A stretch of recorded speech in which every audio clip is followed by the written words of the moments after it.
Friendo, Steve here. Welcome back to the Friendoville channel, and it's the Four Lights podcast. We're talking about Picard episode 7. Oh man, this episode had me so in the feels. I have a hard time talking about it, Tim. Yeah, there's a lot of nostalgia wrapped up in this, and there's quite a few musical cues from TNG that we talked about last episode. I don't know, did you pick up on it this time? Like here and there, but not like too specifically.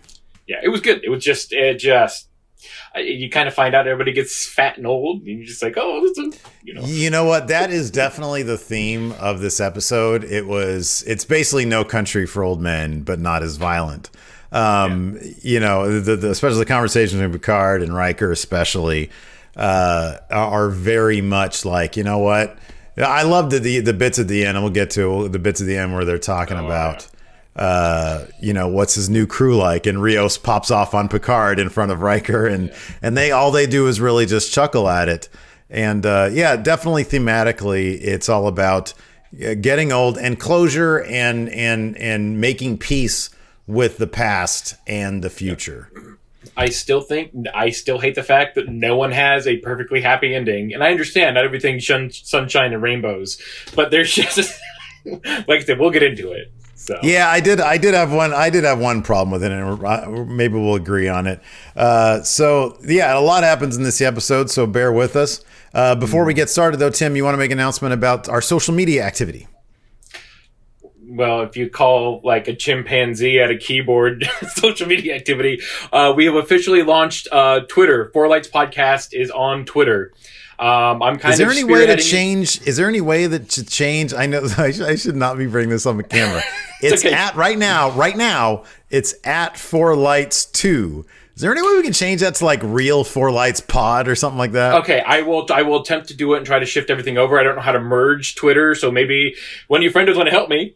Okay, wait a second. How about this? How about right now? Just wait till next week, and then we'll have the real Twitter account ready for you. Okay, but we do have something up right now, and there's some picture. There's a couple things going on. We're gonna link this episode in our Twitter. We're gonna tweet it out, retweet it, but we will get the ball rolling. So don't put anything that the tag just Twitter Four Lights Podcast. Oh, here, and we also have T-shirts. It's amazing. So yeah, go ahead. But yeah, we are on Twitter right now. We will see all your responses. Otherwise, just get a hold of us personally. We'll try to get things figured out. But social media is on the way. Next week. Okay, so let's get into this. So we finally find out at the beginning of this episode the big meeting between Dr. Jurati and Commodore O from Starfleet Security. We were in a flashback from 3 weeks prior, their big meeting, and we sort of had all pieced together what it was about anyways. But there's one piece of news here that you know is very important for this episode. And so basically Dr. Jurati, she's eating on her little picnic lunch thing or whatever. Which is interesting because it's the same type of opera that the Doctor likes in Discovery. Okay, there you go. Cool. And then she walked up and says, "Hey, I need to tell you, I heard you went to Picard. Picard came to you." And she goes, "Well, I want you to go with them." And she's like, "Why? What's this so big thing?" And she mind melds with her, which I didn't see coming. It was, dude, I'll be honest with you. I hate to use this term. It was a bit of a rapey mind meld, dude, because she said, "Here, I'm going to show you." She takes off her sunglasses and like grabs her face and says, "You know, my mind to your mind." I'd be like, "Whoa!" And Dr. Jurati was taken back by that, especially that she's given her all this like super grim imagery, like stuff's happening in the future. I guess she's like, "This is what's going to happen if you don't do this." And unless you pause every single millisecond, there's like, you can go back and watch it, and there's people with. Like people going crazy and ripping off their skin and people killing themselves. And then there's a robot. And then there's like a Romulan or Vulcan or both like circle of people. And it's weird and it's meant to be that way and it's effective. But yeah, it's she's very upfront about it going, "Hey, don't move. I'm going to show you something." Yeah, totally. And some of the imagery looks like it's going to be in the next episode. Cause like the little ritual circle thing that you see in the mind meld, there's shots of that from the next episode. So, you know, it's basically what she's saying is, and here's the thing, like Starfleet Security, Jurati is like a lot of us would be, if you know the head of the police force comes up to you, and so or the head of the military comes up to you and says, "Hey, I need you to do this for me," it'd be like, "Okay, cool. What do you want me to do?" So she has her swallow a tracking device, which I guess gets in Girardi's bloodstream, and that'll pop up later. Tricks her. So one other tiny little thing, there's a ton of little things we could catch on, so I apologize if I stop too much. Just say we're breezing past it. Remember, mind melds pass on the feelings and emotions, and we don't know. Mind melds can be passed on from other mind melds, so we don't know how far back. This could be a generational thing. We don't know where she got this information from, so there's a lot involved. Like, it's very... Yeah. There's some very Terminator 2 stuff going on where like you see an entire city up in flames and stuff. And it's not Mars, it's like on Earth too. So, anyways, there's a bunch of future stuff. For the first time out of 2 times in this episode, Girardi throws up. And then after that, O gives her the tracking device. Back in the here and now, Rios' ship, after Picard and Shoji go through the teleporter thing or the transporter thing, they're trapped by a Borg tractor beam. So the Romulans are holding on to them. And Rios is freaking out. Rafi's doing her best to free themselves. Girardi's like, let's just tell them that we want to go home. And everybody at home sitting there in the audience is like, what the hell? You need to stash yourself somewhere else, man, because that ain't going to do nothing. On the cube, we sort of figure out why that tractor beam has been initiated. Rizzo has gotten Hugh, and she is trying to get him to tell her where Picard is. And so they probably figure, hey, if we can't get it from Hugh, we got a tracking device on that ship, and we'll just have them lead there. But we're going to try this anyways. She has a bunch of XBs lined up, which obviously Hugh has an emotional attachment to. And she kills one and says, you need to tell me where they are. And he was like, I'm not going to do that. And then she just gets bored of that. She tells her guard to kill them all, and Hugh just starts crying over their dead bodies. It's a really sad scene. Yeah, it is. He starts taking, like, it was going to be one by one, It was just like a cut getting deeper and deeper, but Hugh wasn't going to give up Picard. And then, yeah, it's hard to watch, but it... Makes for good heel heat. And then she reveals that, she's like, I really want to kill you, but I can't because of that treaty. Narek, meanwhile, gets in his ship. And he's like, hey, I've got the tracking device. I've got the info. And then he zooms off. And right when he zooms off, the Rizzo orders the tractor beam to be released. And so Rios, Rafi, and Girardi start to zoom off. Girardi brings up Elnor first and says, hey, what about him? And then Rios is like, oh, man. Then we see Elnor, and he's rushing to Hugh's side. I'm assuming they said, hey, Elnor, lie low, because we don't want you to get caught up in this. Hugh's going to try to take care of it himself. Well, at this point, Elnor shows up, and he's like, hey, I'm going to help Hugh. You guys go ahead. And Rios is like, all right, man, we all think you're really crazy. And then Girardi says, and brave. And Rios is like, oh, yeah, and brave. To give the kid a pep talk, he probably needed that. Yeah. So they warp out, and then Narek follows. Back on Nepenthe, Picard and Shoji sort of materialize from their Borg chamber transporter thing. And they immediately encounter a young girl with a bow and arrow. And she's all dolled up like she's a child of the woods, as we find out her father calls her. And she has it pointed at Picard's heart, which he reminds her. He says, hey, you want to point that thing at my head? Because my heart right here, as we learned in the episode Tapestry, is a fake heart. And it's like a mechanical pacemaker or whatever. Yeah, it's like a steel heart, but like mesh. It's like Kevlar, but metal. And yeah, he's got like a super tough heart. Science fiction stuff. Exactly. So after that, so it's revealed that that's Kestra. Because Picard's like, are we safe here, Kestra? And she's like, oh, it's you, it's Picard. Didn't expect that to happen. Where have we heard Kestra before? Oh, wait, are we going to reveal who her parents are yet? Yeah, it's Riker and Troy. Where have we heard Kestra before? Kestra is the name of Deanna's oldest sister. Oh, okay. Now let me ask you, Tim. Be honest, on honor policy here. Did you know that, or did you look it up? Nope. I did a lot of. I tried to look into some of this stuff, which I didn't read notes from. I didn't read comments from last YouTube video, which was about ready before we did this. Anyway, no, I had to look it up. There's a handful of things like that, like some of the orchestra and music stuff I pick up on because I have a background kind of in music through high school and stuff like that.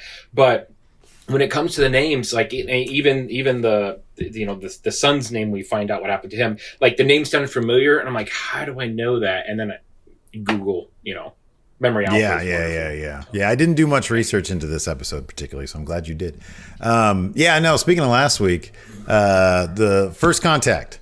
So yeah, they weren't actually. Picard was not actually on the Borg sphere. The Borg sphere only shows up briefly. And it wasn't even the cube. It was the cube. The sphere was the launching pod to the escape pod with the time machine. And then they beamed over and assimilated the Enterprise. We were totally wrong. That's correct, because the sphere just blows up like immediately after they go back in time.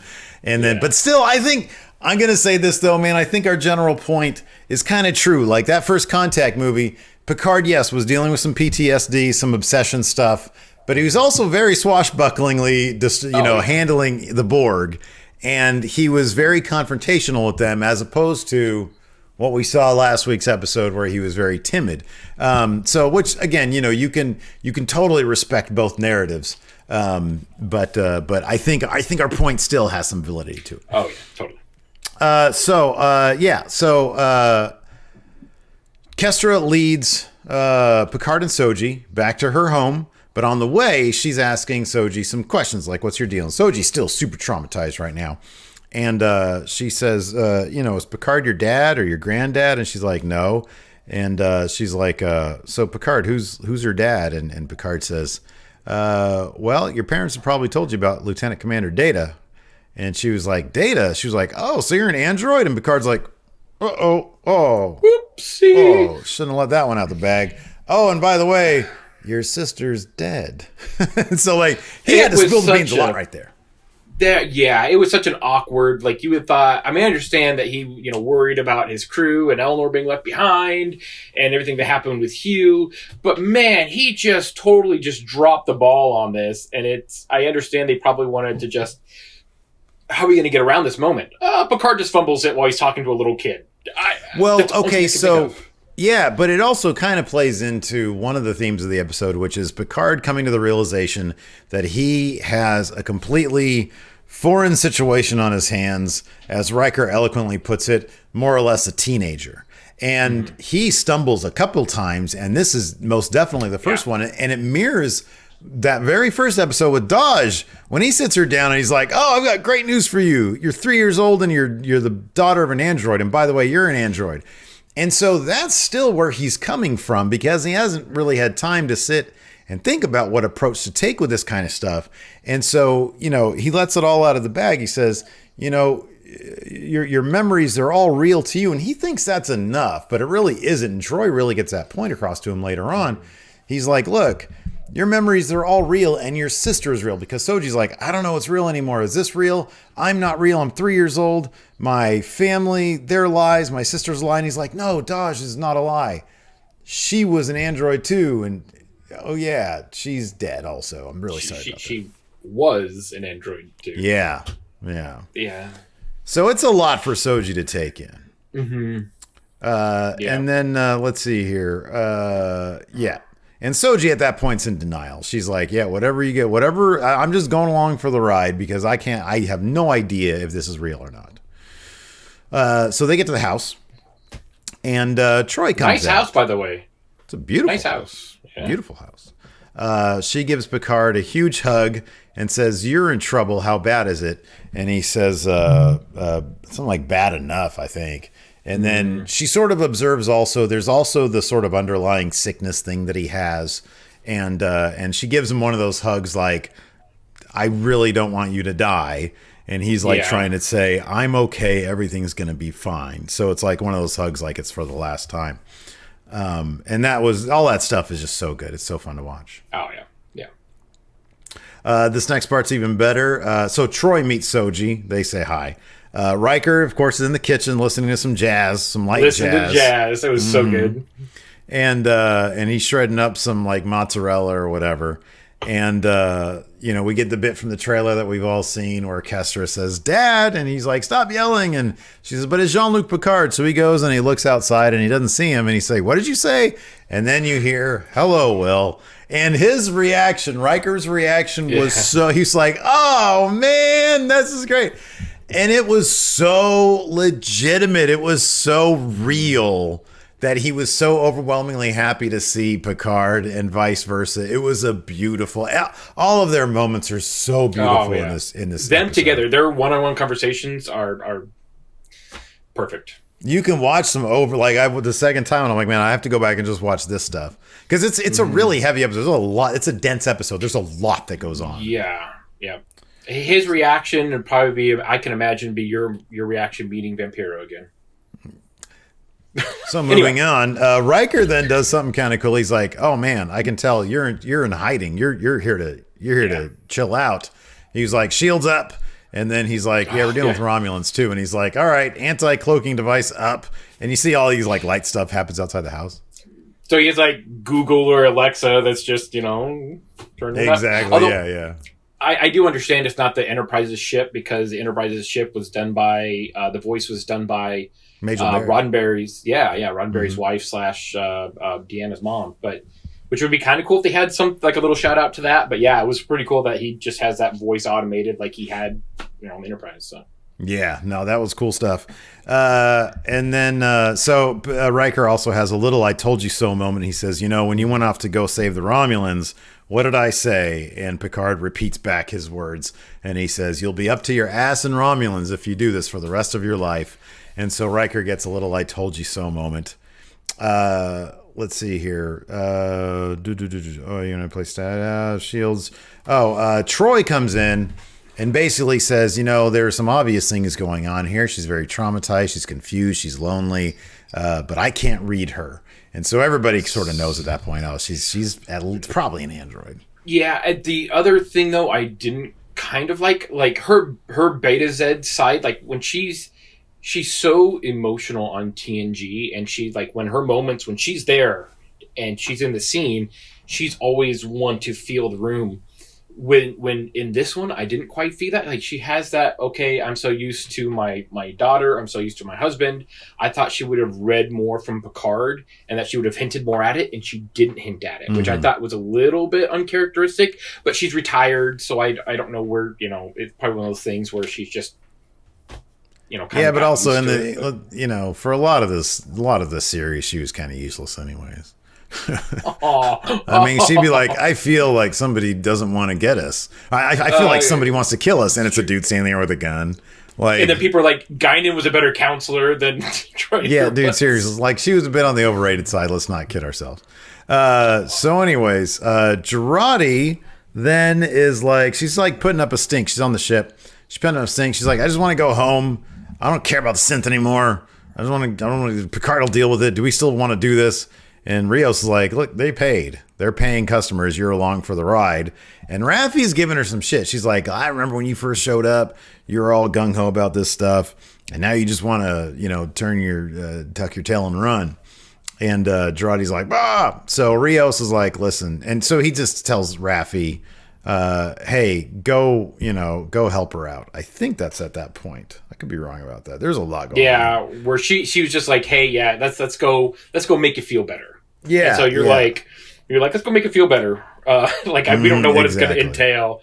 We find out it entails chocolate, but yeah. So then Picard is going to rest up in Thad's room, who we learn is their child who has died within the past year or so. Is that because Troy said that he was going to be 18? How old was he when he died? No. Hold on. Do we know how old when Thaddeus died? 18. He was 18. Okay. Never mind. Got confirmation. Got my encyclopedia back here. Anyway, so yeah, he was about ready to die, and the reason why they came to the planet because it had regenerative abilities and stuff like that.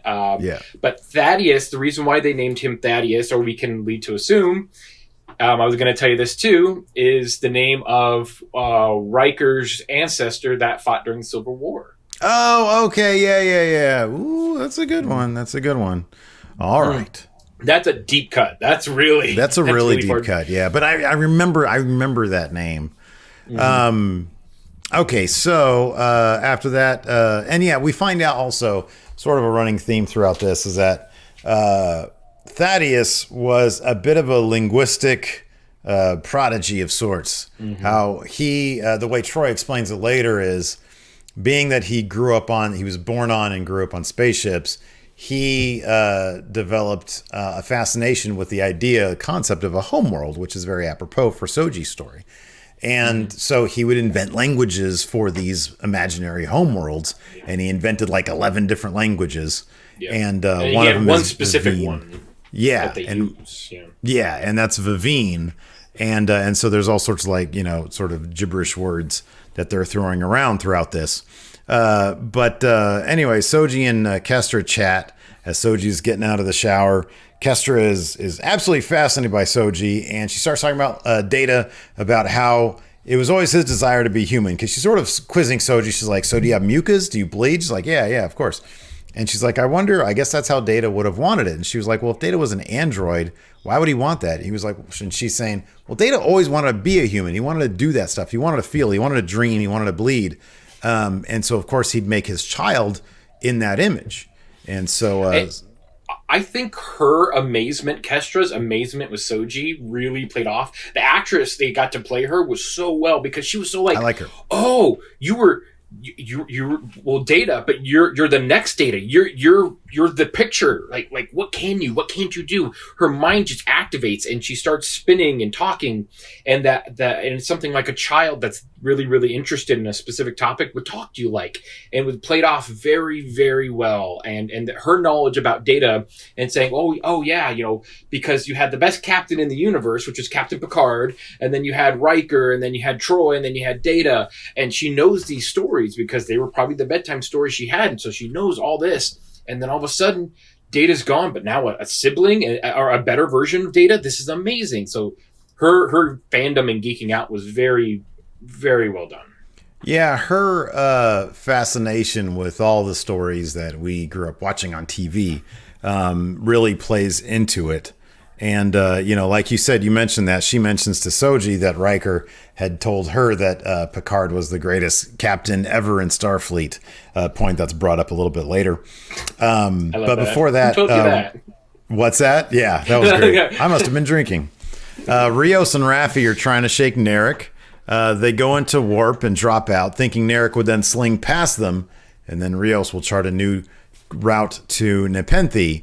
Jurati puts up... Oh, at this point, this is where Jurati puts up her big stink. She's like, I want to go home. And then Rios is like, you need to take her and go deal with her. And Rafi's like, do you want some cake? And she's like, yeah, I'd love some cake. So they go get some cake. But before we see the cake, Riker is checking on his fire because he's wood burning some pizza. And Picard comes out to talk to him again. We just mentioned how great these scenes are, just the one-on-one scenes between Picard and Riker. And I was glad that they fit a lot of them in there. So Picard won't tell Riker what the deal is to keep him out of trouble. And Riker sort of throws that back at him.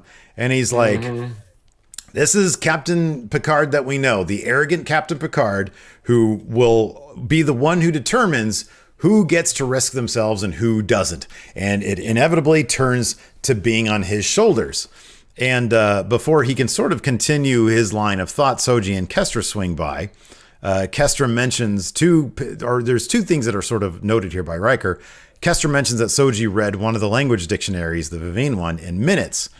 And when Soji sees the pizza, her head tilts, just like Data. Was that ever done in any other episode so far? Didn't you mention that, was it Daj that did one? Or maybe it was Soji. Somebody I don't remember. One. I don't remember seeing one, and I'm just like, they just added it in so that way Will could pick up on it, because I didn't like that. All of a sudden she's just like, and then all of a sudden Will's just like, it's a little... Anyway. I swear to God, you mentioned it before on a podcast, and I'm almost positive they had one of the sisters do it. I am man enough to say I probably mentioned it and I just forgot about it already. But it did seem out of the blue. Like if it was a quirk that she naturally did all the time or something, that's one thing. It was it was a very Data thing. And so I totally see where you're coming from. And the fact that we can't really pinpoint when it was done, like if they had, there are no other personality quirks that you can sort of see between them and Data. But her head tilt was such a Data thing, and to do it right in front of Riker. But it was licensed to give us this great moment. They leave, And Riker basically just guesses the entire plot of the show thus far based on what he's seen so far. He's like, the worry, he says, I know you're dealing with Romulans, and the amount of anxiety I'm getting from you means it's Tal Shiar, which is like the super Romulans, because Will doesn't know about the Zhat Vash. And so Picard's like, okay. And he's like, and it's not you on the run, it's her. And what would the Romulans want with her? And he said the fact that she's obviously an android because of everything we've seen so far, and that head tilt looks dead on like Data. He was like, how am I doing so far? And Picard is like, yeah, okay. And so Riker at that point sort of gently checks Picard and says, you're not on the bridge of the Enterprise anymore. So all this stuff about you not allowing other people to take the risk is not really apropos, because you're in a situation that you've never been in before. You're dealing with what is essentially a teenager, and that's a whole different situation. And Picard acknowledges this and, is humble enough to understand, yeah, I'm in over my head. And Riker says baby steps, and Picard says, and they sort of toast to baby steps. Mm-hmm. After that, Troy is out there in the tomato garden having a heart-to-heart with Shoji. Kestra's there, but then they shoo her away. Yep. And so she tells her about Thad and what the condition was. And basically, he had a condition that could be easily cured with the use of a positronic matrix, which is what powers the brain. It's the brain of a synthetic life form, of an android. Well, he got this disease well after those were banned. And so all they could do is homeopathic stuff, like move to a new planet with regenerative soil. And none of that was good enough, so that he ended up passing away. Yeah. And it's hard too, especially knowing, it's surprising that they wouldn't go to a black market to try to, You'd think Riker be pulling all sorts of strings, but apparently that even take that probably a wormhole to the Delta Quadrant. And but yeah. And then he finally said, I want to have a home world. And so they moved and did this home. And then at least we know that Thaddeus had some solace, because when he passed in what they called his home world. Yeah. That was very nice, very calming thought of, this young man who maybe he didn't want to, them to break the law and do all this crazy stuff. Maybe he's just like, I just want to find a home. I just want to be at peace.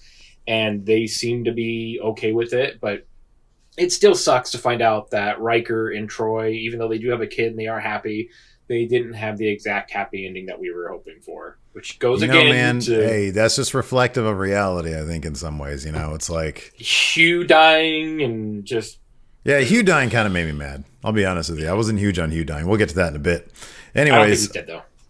So I hope not. I really... And you might be right on this one. I really hope that's the case. So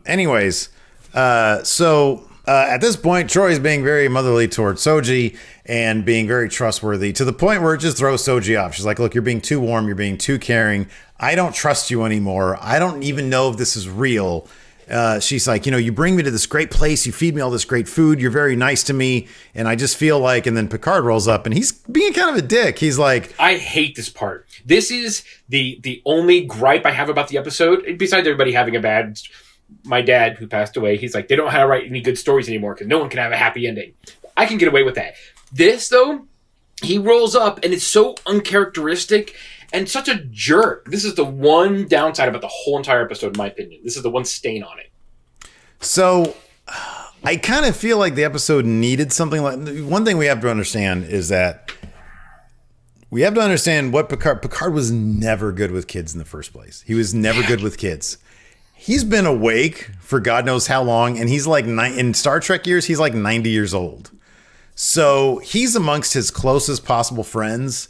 He didn't get any rest when they told him to take a nap. He's probably hungry because they haven't had dinner yet. So I'm going to factor all that stuff in here, because you also need this moment that Troy gives him, because he says, oh yeah, we're all going to torture you and rip you to shreds and we're going to feed you to the Romulans. And she gets pissed off. Shoji gets pissed off and she sort of pushes him into Riker, and Riker's like, hey, watch it. And she storms off and Picard's like, I'm okay. And Troy says, as a counselor, I'm not supposed to say this, but you had this coming.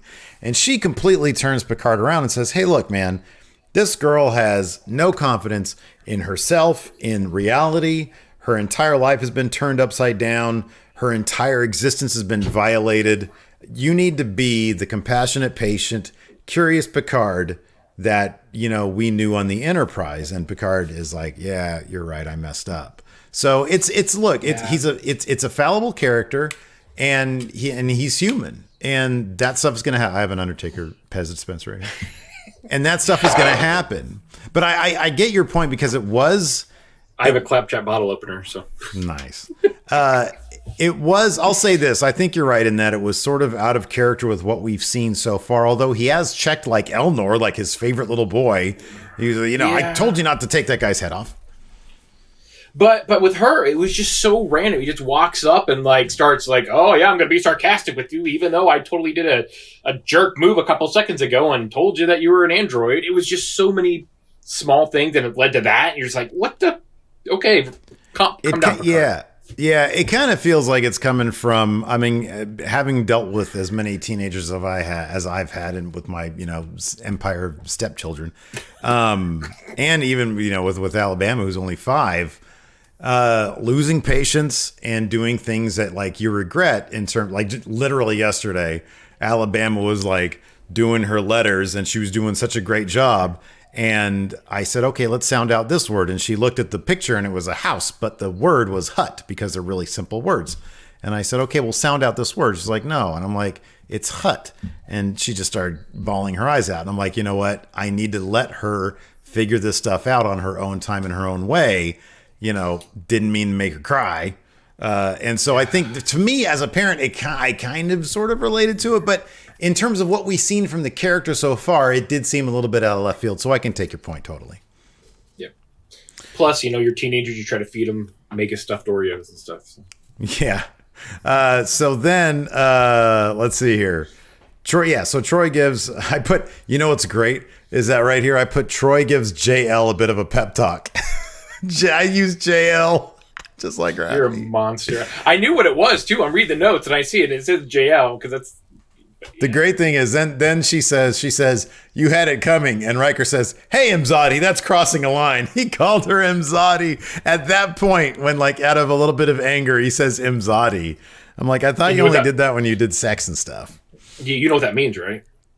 It means loved one or something, or beloved or something like that. Yeah, because that was actually in a pilot episode. She does the psychic reading. He's like, "Hey, Imzadi, you know how to read minds still?" Oh, Imzadi is that they do? Yeah. Imzadi, they do that all the time in Next Generation. They do in that the first episode, she's all sultry, walking up to him. Oh, I know. Yeah, I really don't want anything to do with you, but yeah. Well, my buddy, Jeff from Four Lights podcast, also. He was listening to the audiobook on the way to work of the Imzadi novel. And he would text me. He was like, man, this thing is so hilarious, because it's I think they have Michael Dorn narrating it. And so Michael Dorn will go into different voices of different characters on the bridge. He'll do his Picard. It sounds amazing. It sounds hilarious. Anyways. But is it like Riker and Troy sex, stuff, or is it how explicit? Because we're just talking about that, how. So it's not like a sex book with Riker and Troy. It's not quite to that level. But I don't know. I haven't read. Maybe it is. I don't know. I feel like Jeff would have told me if any of that stuff was in it. We need to have an in between episode where we just talk about this, where Jeff just lets us know what kind of exotic Trek fanfic he's listening to on his right to work. And we'll guess what's real and what's made up. Ooh, anyways, so they go to eat their dinner. Meanwhile, back on the cube, Hugh is pissed off, and he's sort of venting to Elnor, and he says, "We're going to take this cube back from the Romulans." Well, bad move, because Rizzo just happened to be standing right there when he says it. And she's like, "Oh, we're listening in everywhere, and I can be wherever I want to be at any given moment." And she's like, "This is cool now, because I can kill you for insurrection," because Hugh said, but it's she's a Romulan. Couldn't she have just lied and said, yeah, he was trying to insurrect the place in the first place? Romulans lie about everything, supposedly, so yeah. Right, exactly. So anyways, she's like, "I can kill you now." Elnor steps in, and he draws a sword, and he says what he says. "Don't make me kill you," or whatever. So they fight. He ends up killing all her guards, but then she sort of holsters her gun and says, "All right, cool. We can go, Zadvash versus Malat Bolat, whatever." And so they fight, and in the end, she ends up throwing a little ninja throwing star thing at Hugh. Wrong. Huh? It's a sword. It looks exactly like the same dagger that Picard's clone has in Nemesis. Oh, that's a good catch. I knew it wasn't actually a ninja star. It's a double-sided blade and has a split down the middle and everything else. When he's like, "Hey, take my blood, check that I'm a clone."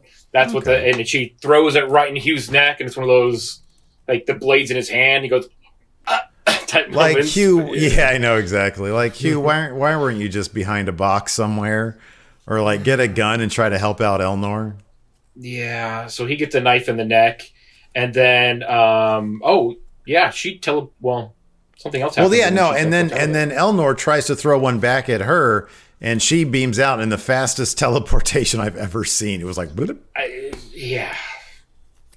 that's all I can say about it. And so he runs over there, and it's so bad because he's immediately trying to talk and like try to get stuff to Elnor, and he's sitting there like holding him. It's hard to see because you're like, no, not Hugh. Like right when we're getting used to like seeing some of these characters and like bringing back people, like you shouldn't bring back characters just to kill them off. That sucks. Okay, so there is a caveat to that. Totally found out. Apparently, I had no idea about this. But this is kind of messed up. So the actor who played Icheb has been all over Twitter over the past couple of years, saying some things that are a bit regrettable that he's actually apologized for. But they're kind of things that are a bit beyond the pale. And then I think when they started talking about bringing more Star Trek back, he tried to start this hashtag campaign to bring back Icheb. It seemed like he was doing everything possible in his actions anyways to irritate the producers of Star Trek. And he's apologized for it, but it seems like it's been too little too late. They brought back Icheb, all right. and so he's been all over Twitter about that one too, and he's trying to finesse it the best he can, but I'm not really sure they're going to do anything about that. They brought him back with a different actor, killed him in the most tortuous way possible, and I really wonder if they would have done that had he not been so kind of aggressive and offensive with some of the stuff that he said. I mean, some of the stuff that he said was on Twitter was directed at Anthony Rapp's accusations about Kevin Spacey, which if you can just Google that stuff because I don't want to go into it here. It's really, really nasty, ugly stuff. And Icheb was sort of victim blaming and he apologized about it. And I think from what he said, Anthony Rapp accepted the apology, but he honestly, anybody who's going to be saying that stuff in the first place, if you're an actor in Hollywood, you need to play it easy, man. Yeah, don't get caught up. I understand there are two sides to every story, and especially you have the victim, and then you have the person who's accused. But until you know what's going on, man, it's not your business. Stay out. Like hands up. Be like, I'm not. You don't have not. Everybody has an opinion. Doesn't mean we need to smell it though. Like, the thing is, these days, any actor who is from a franchise that has any hope of getting rebooted at all, and any little thing can get rebooted. They might bring back the original actors, stay in shape, and be the nicest person you could possibly be. And look at Hugh. And the thing about Hugh is that the actor, Jonathan Del Arco, well, he's been active. He looks great. And he's been I think really active in, I want to say humanitarian rights, maybe LGBTQ rights type of thing.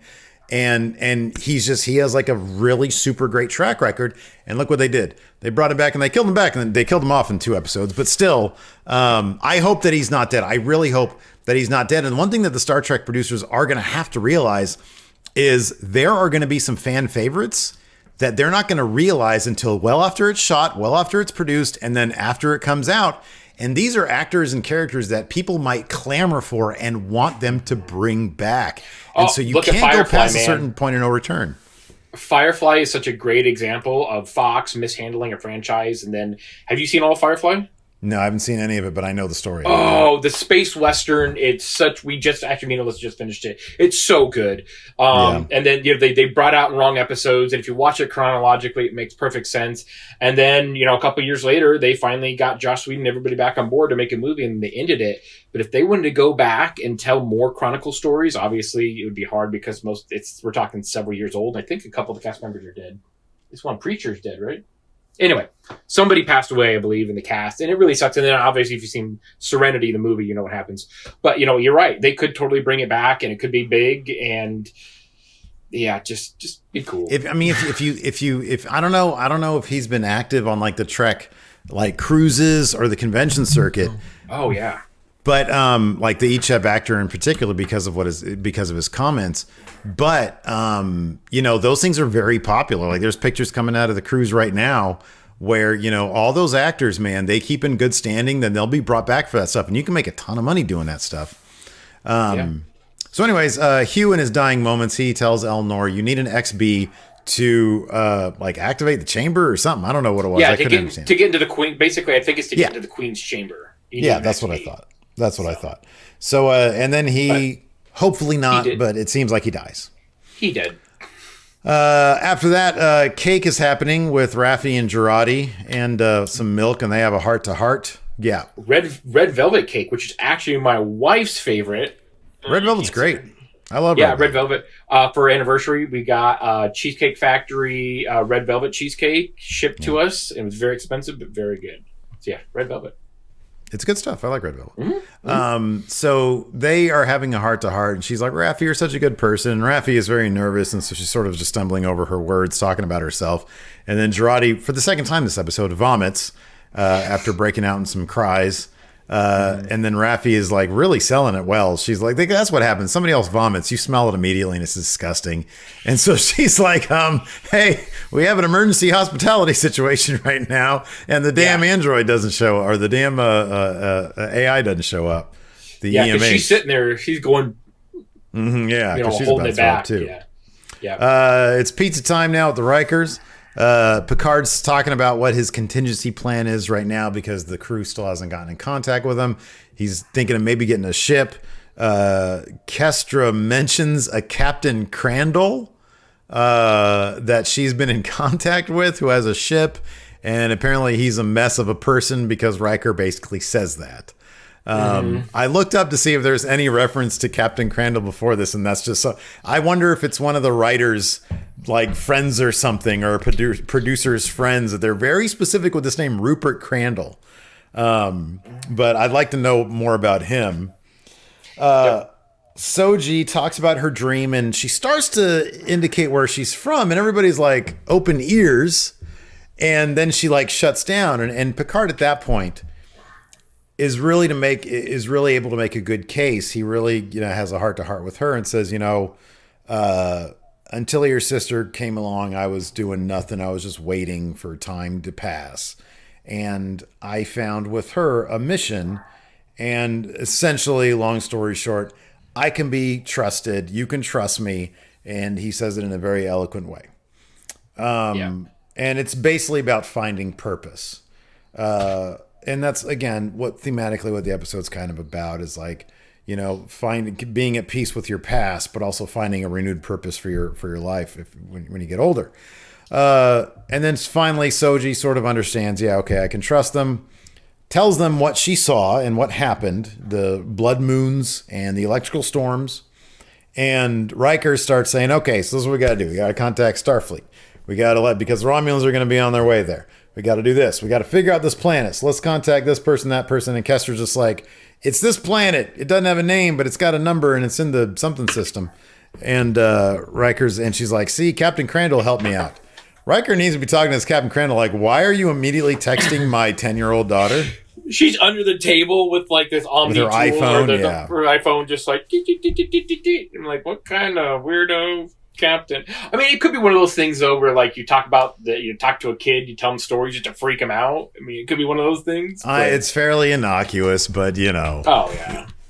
From the way Riker described him, he seems like he could be. Oh yeah, I actually had a kid today on a job who was just following me around. Oh, you're up on the roof. How often you're up there? What are you doing here? Oh, I could do this. And I remember the Wi-Fi password. I'm like, oh, you're a cute kid. I mean, and the parents are kind of like watching me out the window. And I'm like, look, as long as I can work and you're not like right in front of me, I'll tell you what I'm doing. It's a curious mind. I don't want to, hold that back. So yeah. And then you push the kid off the roof. No, the kid was not on the roof with me. No children were ever on the roof. That happened once, though. I was up on a roof, and then all of a sudden I heard some like giggling and everything else like that. And there's like 3 kids on a roof behind me. I'm like, "What are you doing up here?" I'm like, "Oh, we get up on the roof all the time. And your ladder is just easier to use." No. Oh man, no, what a liability right issue now. that is. Off right now, but it was a really flat like trailer roof, but really wide. And That's I'm like, horrible. Nope, everybody off. Nope. Oh man, And I'm that's terrible. Shoving kids off a roof. You know how Get I out do. of here. Punt them off. So after that, Rios takes Girardi to sick bay. I'm curious to get your take on this. So he's like, Okay. Girardi, we got to talk about this. I think Rafi might be the tracking device because she showed up on the surface and was like, I'm never going to see you again. And then she came back and she was like, didn't want to talk to us. So what if something happened down there? And Girardi's like, it wasn't Rafi. And he was like, what, is it you? You're nothing. You're not going to have that.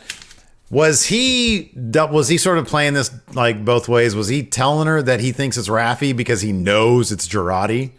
Probably, unless the sex was blinding him, but I don't think it was that.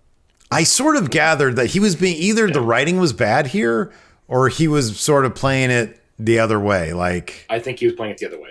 but then he sort of makes a joke to Rafi afterwards, which could play along either way, where she's like, what, you want to throw me out of the, she's like, what do we have to do? Throw me out of the cargo bay? And he was like, I don't know, maybe. So maybe he doesn't know what's going on. Maybe he has a hunch that it's Girardi, or maybe he actually does think it's Rafi.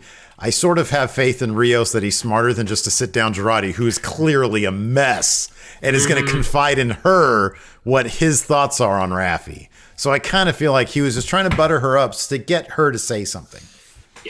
Yeah, I agree with that 100% because even though, she was a mess, she was a hot mess, and then they did the deed, and then she was trying to confide. Yeah, he knows that she has a guilty conscience or something really, really. It's either A, you're really guilty, or B, you're really pregnant. And I have a feeling you're more guilty than pregnant. So. Yeah. So anyways, Girardi seems like she's on the verge of admitting that, hey, it's me. But then Rafi calls away Rio, says, hey, he's back. And then he leaves, and then we're still with Girardi. She creates through the 3D printer thing, the replicator, some sort of radioactive uranium thing, which we all kind of gather. She injects herself with neurotoxin. It says you have the risk of neurotoxicity if you use it, but when it was created, it said something like a uranium-based something. And so obviously this is meant to hamper or destroy the tracking juices that are in her. You didn't think it was an act to just be like, I hate myself, I don't want to be here anymore? No, because as soon as she did it, Narek's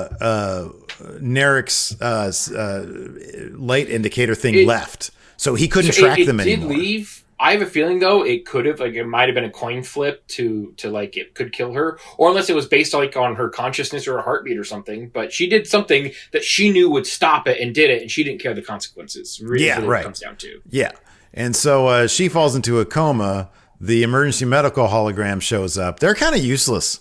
Like freaking Maddox was dying, and he was like, "Hey, you should stop doing that." Well. If I remember correctly, like the Voyager's EMH, he'd be like, hey, back up. I'm going to fix this guy. Yeah, he would throw people across the room and be like, I'm fixing this dude. Yeah, this guy is like, oh, okay, seems like you got problems over here. So anyways, she goes into a coma, but whatever she did deactivated the tracking device because and he's then kind Narek of freaking out because he can't track it. Yeah, he starts freaking out. He's like, oh my God, where is it? Back on the cube, Elnor is hiding. But he sees. Okay, so explain this to me. Why was that Fenris SOS thing just like literally dangling where he happened to be? I think it was given to him because wasn't it something? Because I think it would have been either something Picard gave him or he took it from the ship. I guess that makes sense. But it was also just sort of dangling under a table. I'm not sure. If it was dangling, I don't remember because unfortunately I only saw it the one time. So if it's dangling under a table, unless it was something that he went to the Hugh's office and then Hugh happened to have one, and he's like, "Oh, I've seen this before because Seven gave one," and then he knew to click it. But, yeah, there is some sort of leap of logic there. Anyways, he saw it, he pressed it. Deleted scene, my friend. That could be. No, that totally. I mean, this thing ran an hour long. This ran an hour. It was not a 45-minute episode. This was an hour. They packed a lot in. And I mean, even so, like, he activates tracking device, so we're going to get more 7. That's cool. Back on the cube. Oh, yeah, so he does that. Back on Nepenthe, Picard and Riker are taking a stroll. And again, like you said, deleted scene. The crew has arrived. They've made contact. Picard's about to leave. And so... Well, I don't think the crew. I thought they were going to go with this captain whoever and meet up with him. No, because he hit his communicators like Rios. What's the ETA? Oh, yeah, okay. Yeah, you're right. He was in close range. Yeah, so there's so much. I would want to see a director's cut of this episode. Like, it's got to be at least an hour and a half long. Yeah. Give me a full movie of this episode. That's fine. I'll take it. Who played Captain Crandall in this episode? That's what I want to know, because he had a scene. There had to have been a Captain Crandall scene. Even if it was just a hollow vid or something of him, like going. Because I'm telling you, the bit with Elnor and the little dangling Fenris thing, I'm like, there is something else about that I'm missing. Yeah. And hey, maybe somebody in the comments can let us know. But I'll tell you what, unless you literally saw the scene in which this thing was placed where he found it, I don't want speculation, because anybody can speculate all day long. Don't go through leaps of logic here, people. I want facts, all right? Show me the proof. Show me the proof. Exactly. I want to see where it happened on TV, not in your mind. Picard tells Riker about his crew, and this is a really cool moment here, because Riker's like, "What's your crew like?" And he's like, "Oh, they're a motley crew. There's lots of baggage between them all. They're nothing but drama." But Riker can pick up in Picard's voice that he's got an affinity for them after what they've been through. And Riker you can sort of see him internalizing, we were really no different. It's just you were there with us, and this is a new crew. Because if you think about all the baggage, Data trying to be a human, not figuring it out. Riker and Troy were on the same ship after being lovers, and Picard had to figure that out. Worf was a Klingon. Like, everybody on the Enterprise had baggage. And Jory Riker laughed when Picard said, yeah, he's got a blind guy. Exactly. And Riker chuckled because he's like, it's no different than us. And Picard says, you guys didn't have a lot of baggage. He's like, but well, then who am I to talk? Yeah. They say, we have baggage. We're just more professional about it. yeah, exactly. Yeah, we weren't all alcoholics until O'Brien showed up. Yeah. And then, and then Picard, this was great because he beeps to Rios. He says, Rios, what's the ETA? He's like, it's the same as it was the last 2 times you called. Rios out. And Riker's like, oh man. But he just chuckles because it was the most kids these days scene. He's like, it's not my game anymore. I don't have to check anybody. I'm not anybody's commander. That's just who they are. And Picard's like, yeah, he's got a bit of he's like, he can be a little bit on the salty side sometimes or something like that. Mm-hmm. So then they go, we've all seen this also in the trailer, the best probably scene out of the entire show. Picard and Riker go to the little porch on the water, or whatever that thing is called. Looks like a porch and it's on water. It's a dock. What's that? It's a dock. I guess it's a dock, huh? Do most docks have benches on them that you can just look out on the water? Some of them do. If it's like a pier, it kind of does. But yeah. Okay, yeah, it's a pier. It's a little pond pier thing. The dock, that works too. I didn't see a boat. Isn't there usually a boat with a dock? I don't know. I'm trying to dig myself out of this moron hole I've dug myself into because I called it a porch on the water. You're worried about other things in California. You're fine. We don't have a lot of water porches here. So Picard and Riker sit down and they just have a moment, man, and it's beautiful. And he says, Will, thank you so much. And he's like, for what? And he says, so for so many things, but just for today, for not trying to talk me out of going on this mission. And Riker says, he's like, well, I know better. And he says, that, my friend, is a losing proposition. And then Picard puts his hand on Riker's hand. And it's, by God, if that's the last scene we ever get with Picard and Riker, it's the most beautiful scene we'll ever get. And I can appreciate that. But I hope next season Riker gets a ship or something. That'd be great. That'd be nice. But it is, like I said, very, very bittersweet. A lot of my love for Trek came from my stepdad who passed away. And I love him to death. And I wish we were at that age to be able to enjoy a moment like that, because I would have loved to have been able, even for him to see this would have been amazing. Actually, the last movie I wanted to take my dad to was Star Trek 3. I would have had a much rather seen this episode than Star Trek 3. I would have shown him just this one episode before he passed. But it was very, very bittersweet for me personally. And it was a really good send off. And then they had the light trumpets from the original series kind of in the background of this too. It was just really, really well done because it was, it was always Picard and number one, or, Riker and, on the away mission, and Picard trying to deal with, playing politics with aliens, and it was just them being old men, grumpy old men. It was good. Yeah. So then Shoji wakes up and Kester is drawing her. Kester's like, I'm really gonna miss you. They all go outside. Kester comes running out, gives her broken compass from a scene earlier. We didn't really talk about the broken compass. And then they all like hug, and then they beam out of there. And it's cute because they, when we go outside for the beam out, like Picard, Riker, and Troy are all just hugging the crap out of each other. And you can tell that this is probably going to be like their last, hurrah. But if they go to season 2, man, it'd be great to see Riker and Troy in that season also, like maybe in some other capacity. Yeah. Like they pass off information, or they do one other thing, bring them back for a cameo. I wouldn't mind seeing them once a season for just one little drop in sort of a thing. That's fine. Give me as many, I'm not saying you could make a whole season about them, but just have them pop up, say, oh, hey, we went to Risa for vacation. Yeah. Especially if they make next season a Picard and Worf adventure. I would love to see Worf interact with them. I think it'd be a lot of fun. They can finally have that 3-way, Worf, Riker, and Troy. What fanfic are you writing? Never mind. Don't worry about that. So anyways, they all beam out of there, and then that's the episode. Next episode looks jam-packed. There is a lot going on next episode. There was a lot this episode. So I have no idea. Like, they're trying to get as much as they can. Sometimes you have those Netflix episodes that they are a full hour long or an hour and 5 minutes. CBS, I give them the time, give them that extra 15 minutes per episode, because it almost feels like if you would have backed up a few episodes and sprinkled this more out and had more involved, I think it would have gone a little bit further. But yeah, it looks like another jam-packed episode, and it's not slowing down. It's keeping my interest weak, not just because we're doing a podcast on it, but sometimes you're like halfway through the season, you're like, okay, let's move on, let's do this. I'm enjoying the ride for sure. Yep, me too. Next week, we'll have our official Twitter handle ready for you guys. We've got the shirt right now at the Teespring link in the description below. It's right there on Tim also. Can't have that one. You got to get your own. Anyways, thanks, everybody. I want people in here with me. Somebody join me right now. Alyssa, she's right here. Alyssa, my wife's been here the whole entire time. Would you stop bugging your wife, man? I bug you all the time.